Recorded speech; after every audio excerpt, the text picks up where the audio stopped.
नमस्ते दोस्तों, स्वागत है आपका हमारे YouTube चैनल पोस्टल लाइफ पर।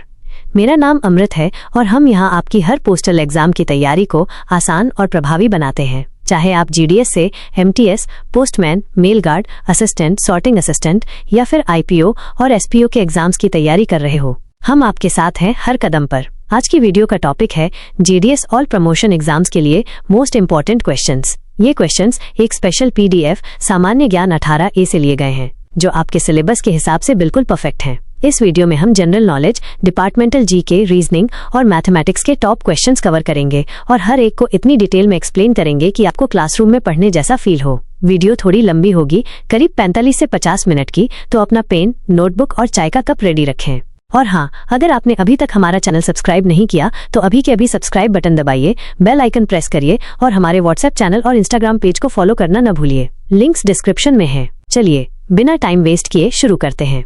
तो दोस्तों, आज हम एक बहुत इंपॉर्टेंट PDF के बेसिस पर काम करेंगे जो GDS प्रमोशन एग्जाम्स के लिए एकदम जरूरी है। इसमें general knowledge, departmental GK, reasoning और मैथ्स के ऐसे क्वेश्चंस हैं जो आपके एग्जाम्स में बार बार आते हैं। हर सेक्शन को हम स्टेप बाय स्टेप कवर करेंगे और मैं आपको ऐसा एक्सप्लेन करूंगा जैसे आप मेरे साथ क्लास में बैठे हो। तो फोकस रखें, नोट्स बनाएं और चलिए पहले सेक्शन से शुरू करते हैं।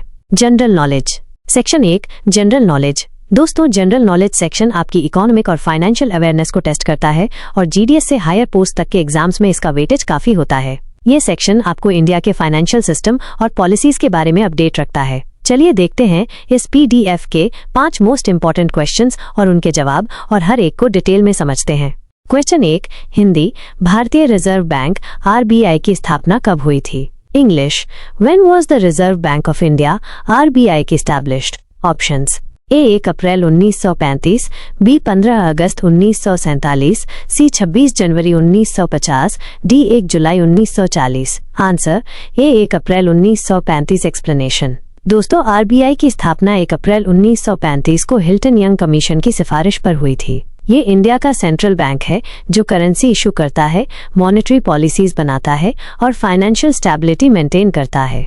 एग्जाम्स में RBI के बारे में डेट्स और रोल्स अक्सर पूछे जाते हैं, तो ये डेट याद रखें। टिप: एक छोटी सी लिस्ट बनाइए जिसमें इंडिया के मेजर फाइनेंशियल इंस्टीट्यूशंस के एस्टैब्लिशमेंट ईयर्स लिखे हों, जैसे RBI, SBI और SEBI। क्वेश्चन 2, हिंदी। भारत का बजट किस माह में प्रस्तुत किया जाता है? English, in which month is India's budget presented? Options: A फरवरी, B मार्च, C जनवरी, D होल अप्रैल। आंसर: A फरवरी। एक्सप्लेनेशन। भारत का केंद्रीय बजट हर साल फरवरी में पार्लियामेंट में प्रेजेंट किया जाता है, जो अगले फाइनेंशियल ईयर यानी 1 अप्रैल से 31 मार्च तक के लिए होता है। ये बजट देश की इनकम, एक्सपेंडिचर और इकोनॉमिक पॉलिसीज को आउटलाइन करता है। ये एक सिंपल लेकिन हाई स्कोरिंग क्वेश्चन है, तो फरवरी मंथ को फॉर्मली याद कर लीजिए। टिप: बजट के की टर्म्स जैसे फिस्कल डेफिसिट और रेवेन्यू एक्सपेंडिचर के मीनिंग्स भी समझ लीजिए।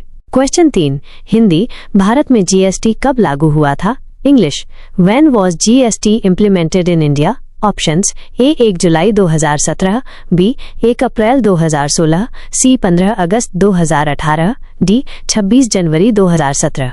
Answer: A 1 July 2017। Explanation.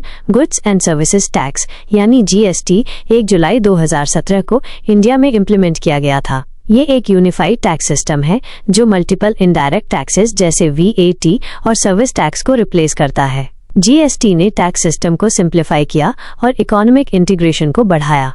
Exams में GST के लॉन्च डेट और बेसिक फीचर्स पूछे जाते हैं, तो इस डेट को नोट कर लीजिए। टिप: GST के स्लैब्स जैसे 5%, 12%, 18% और 28% भी याद रखें।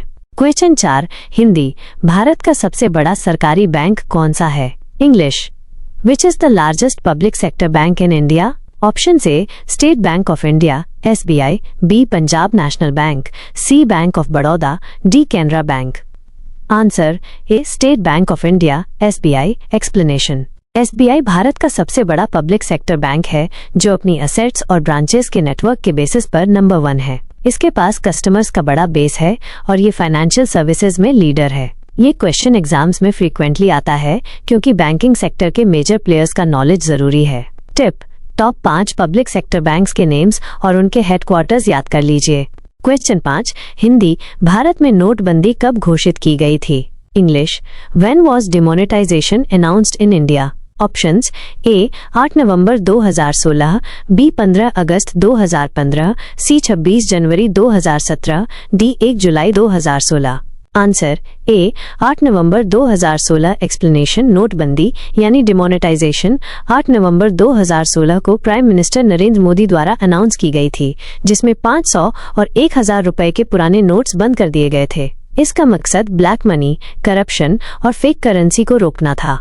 ये एक हिस्टोरिक इकोनॉमिक इवेंट है, तो इसकी डेट और पर्पस एग्जाम्स के लिए याद रखना जरूरी है। टिप, डिमोनेटाइजेशन के इफेक्ट्स जैसे डिजिटल पेमेंट्स का बढ़ना भी समझ लीजिए। क्विक टिप दोस्तों, जनरल नॉलेज के लिए एक चार्ट बनाओ जिसमें इंपॉर्टेंट डेट्स जैसे आरबीआई की स्थापना, जीएसटी लॉन्च और डिमोनेटाइजेशन लिखे हों। रोज 10 मिनट रिवाइज करो और फाइनेंशियल टर्म्स की बेसिक डेफिनेशंस भी याद रखो। अब चलिए डिपार्टमेंटल जीके पर। Section 2, departmental GK. Departmental GK postal exams का कोर है, क्योंकि ये आपके नॉलेज को पोस्ट ऑफिस के ट्रेनिंग और एम्प्लॉय वेलफेयर प्रोग्राम्स के बारे में टेस्ट करता है।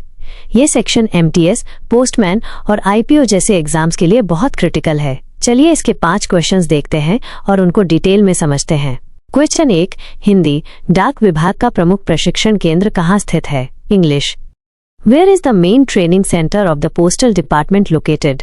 Options A Mysore, B Nai Delhi, C Kolkata, D Chennai. Answer A Mysore. Explanation, दोस्तों डाक विभाग का प्रमुख ट्रेनिंग सेंटर मैसूर, कर्नाटक में सिचुएटेड है। यहाँ पोस्टल एम्प्लॉयज को कस्टमर सर्विस, डिलीवरी टेक्निक्स और एडमिनिस्ट्रेटिव स्किल्स का ट्रेनिंग दिया जाता है। ये एक की फैक्ट है जो अक्सर एग्जाम्स में पूछा जाता है। टिप, इंडिया के मेजर पोस्टल ट्रेनिंग सेंटर्स के लोकेशंस जैसे मैसूर और वडोदरा नोट कर लीजिए। क्वेश्चन 2, हिंदी, डाक कर्मचारियों के लिए स्वास्थ्य योजना का नाम क्या है? English, what is the name of the health scheme for postal employees? Options A डाक जीवन रक्षा, बी डाक स्वास्थ्य योजना, सी डाक कल्याण, डी डाक सेवा स्वास्थ्य। आंसर ए डाक जीवन रक्षा। एक्सप्लेनेशन, डाक जीवन रक्षा एक स्पेशल हेल्थ स्कीम है जो पोस्टल एम्प्लॉयज के लिए डिजाइन की गई है। ये स्कीम उनके मेडिकल नीड्स को कवर करती है और उनके वेलफेयर को प्रमोट करती है। ये क्वेश्चन आपके डिपार्टमेंटल स्कीम्स के नॉलेज को टेस्ट करता है। टिप, डाक विभाग के दूसरे वेलफेयर स्कीम्स जैसे पोस्टल लाइफ इंश्योरेंस के बारे में भी थोड़ी इन्फॉर्मेशन कलेक्ट कर लीजिए। क्वेश्चन 3, हिंदी, डाक विभाग में प्रशिक्षण की अवधि कितनी होती है? English, what is the duration of training in the postal department? Options A 2 महीने, बी 1 महीना, सी 3 महीने, डी 6 महीने। आंसर ए 2 महीने। एक्सप्लेनेशन, डाक विभाग में नए एम्प्लॉयज के लिए ट्रेनिंग जनरली 2 मंथ्स का होता है। इस ट्रेनिंग में कस्टमर हैंडलिंग, ऑपरेशनल प्रोसीजर्स और डिपार्टमेंटल रूल्स सिखाए जाते हैं। ये एक स्ट्रेट फॉरवर्ड क्वेश्चन है, लेकिन एग्जैक्ट ड्यूरेशन याद रखना जरूरी है क्योंकि ऑप्शंस कंफ्यूजिंग हो सकते हैं। टिप, ट्रेनिंग के की कंपोनेंट्स जैसे मॉड्यूल्स और सब्जेक्ट्स के बारे में भी थोड़ा रिवाइज करो। क्वेश्चन 4, हिंदी, डाक कर्मचारी कल्याण बोर्ड की स्थापना कब हुई थी? English, when was the postal employees welfare board established?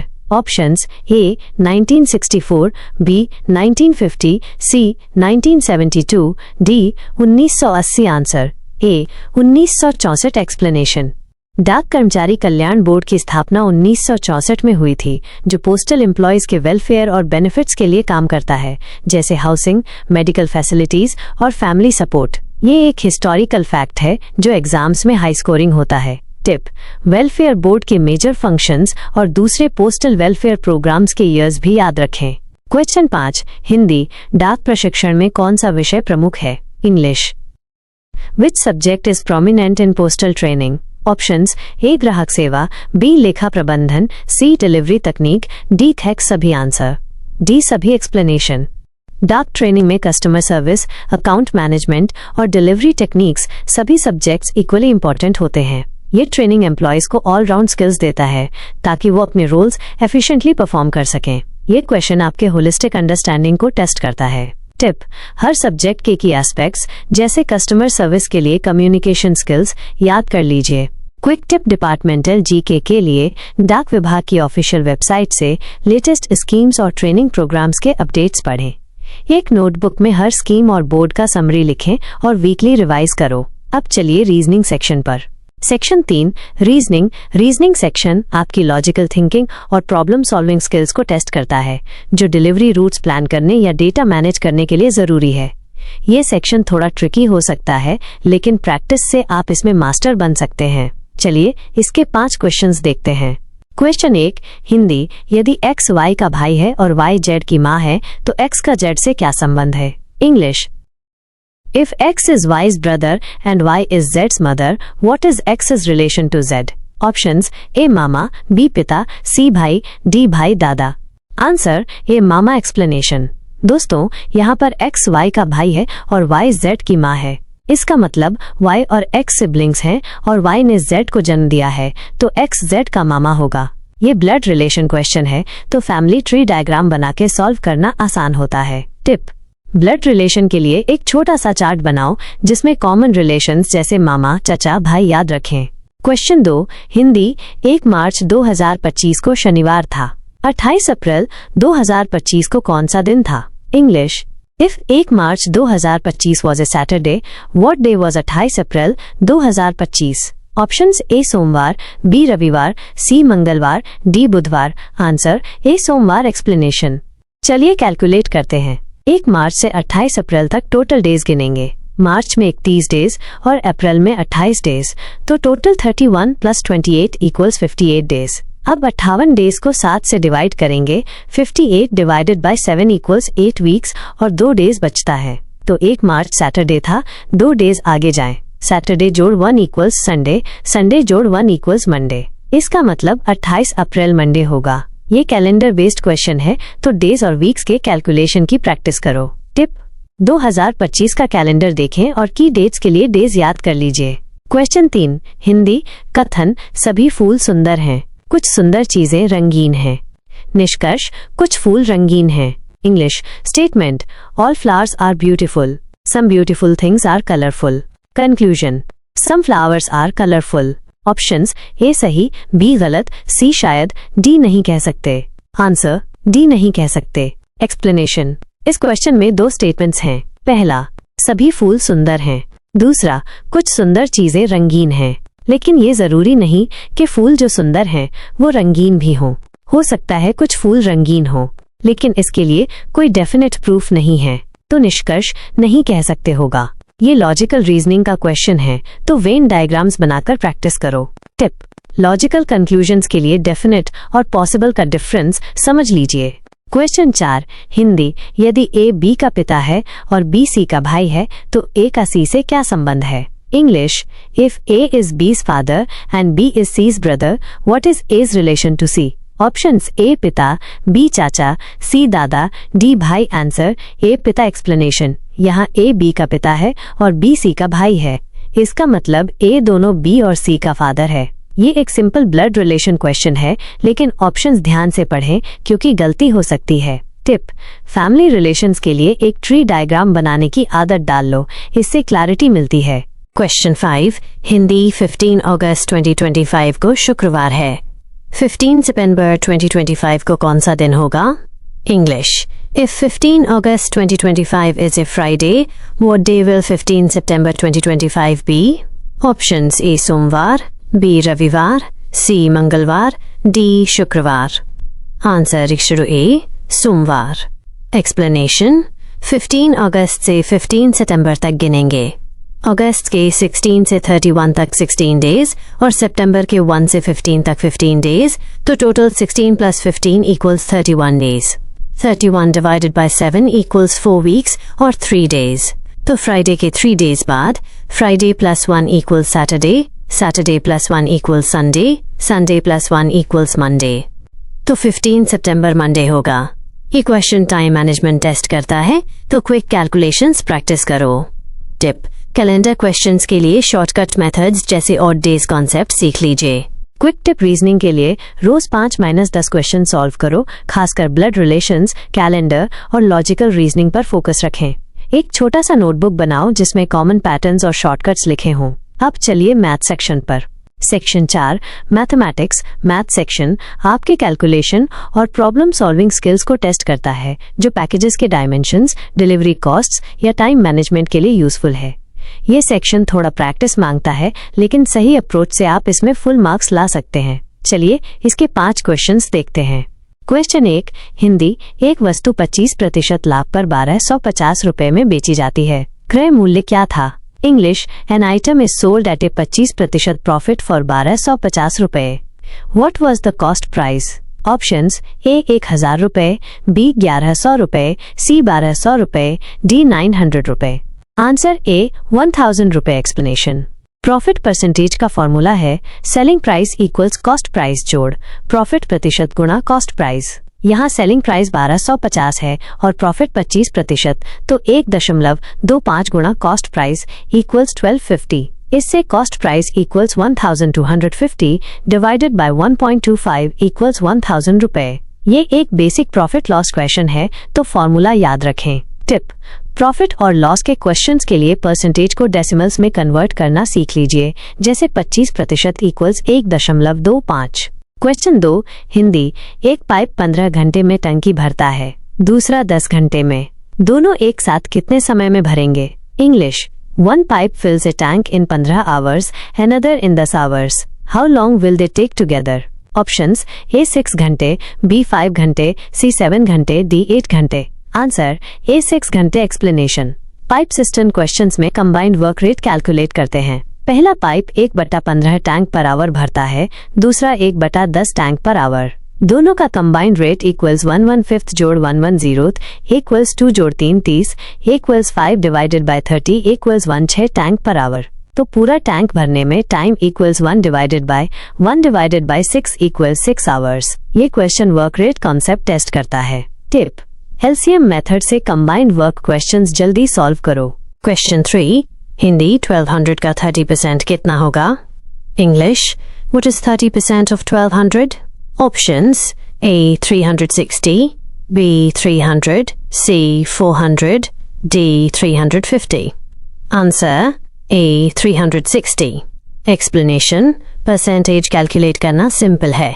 30% equals 3100, तो 1200 का 30% equals 1200 times 30 divided by 100 equals 360। ये एक क्विक कैलकुलेशन क्वेश्चन है जो टाइम मैनेजमेंट टेस्ट करता है। टिप: कॉमन परसेंटेज जैसे 10%, 20%, 25%, 30% के मेंटल कैलकुलेशंस प्रैक्टिस करो ताकि एग्जाम में टाइम बचे। क्वेश्चन 4, हिंदी। एक वस्तु 10% हानि पर 900 रुपये में बेची जाती है। क्रय मूल्य क्या था? English, an item is sold at a 10% loss for 900 रुपए। What was the cost price? Options A 1000 रुपए, B 950 रुपए, C 980 रुपए, D 920 रुपए। आंसर A 1000 रुपए। एक्सप्लेनेशन। लॉस का फॉर्मूला है selling price equals cost price, loss प्रतिशत गुणा कॉस्ट प्राइस। यहाँ सेलिंग प्राइस 900 है और लॉस 10%, तो 0.9 गुणा कॉस्ट प्राइस इक्वल्स 900। इससे cost price equals 900 divided by 0.9 equals 1000 रुपए। ये क्वेश्चन प्रॉफिट लॉस का बेसिक एप्लीकेशन है। टिप: लॉस परसेंटेज के क्वेश्चंस में ध्यान रखें कि सेलिंग प्राइस हमेशा कॉस्ट प्राइस से कम होता है। क्वेश्चन 5, हिंदी। एक ट्रेन 100 किलोमीटर घंटा की गति से 500 किलोमीटर तय करती है। समय कितना लगेगा? English, a train travels 500 kilometre at a speed of 100 kilometre hour. How long will it take?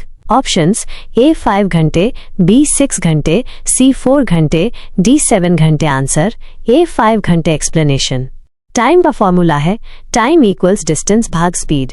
यहाँ डिस्टेंस 500 किलोमीटर है और स्पीड 100 किलोमीटर/आवर, तो time equals 500 divided by 100 equals 5 hours. ये एक straight forward speed distance time question है। टिप: इन questions के लिए units का ध्यान रखें और मेंटल डिवीजन प्रैक्टिस करो। क्विक टिप मैथ्स के लिए बेसिक फॉर्मूलाज जैसे प्रॉफिट लॉस, वर्क रेट और स्पीड डिस्टेंस टाइम का एक चार्ट बनाओ। रोज 10 न्यूमेरिकल क्वेश्चन सॉल्व करो और कैलकुलेटर के बिना मेंटल कैलकुलेशंस इंप्रूव करो। कंक्लूजन और CTA। तो दोस्तों, ये थे आपके GDS प्रमोशन एग्जाम्स के मोस्ट इंपॉर्टेंट क्वेश्चंस। इन्हें ध्यान से रिवाइज करो, प्रैक्टिस करो और अपने कॉन्फिडेंस को स्काई हाई रखो। ये वीडियो आपकी तैयारी को एक नया बूस्ट देगी, तो इसे अपने फ्रेंड्स के साथ शेयर करो जो पोस्टल एग्जाम्स की प्रिपरेशन कर रहे हैं। अगर आपको ये वीडियो पसंद आई तो लाइक बटन दबाइए और पोस्टल लाइफ चैनल को सब्सक्राइब करना न भूलिए। हमारे व्हाट्सएप चैनल और इंस्टाग्राम पेज पर रोजाना अपडेट्स मिलेंगे, तो अभी फॉलो करो। माइनस लिंक्स डिस्क्रिप्शन में है। अपने डाउट्स कमेंट्स में पूछिए, हम जल्दी से रिप्लाई करेंगे। अगली वीडियो में हम एक और इम्पोर्टेंट टॉपिक कवर करेंगे, तो तब तक अपनी तैयारी जारी रखें और अपना सपना पूरा करें। जय हिंद।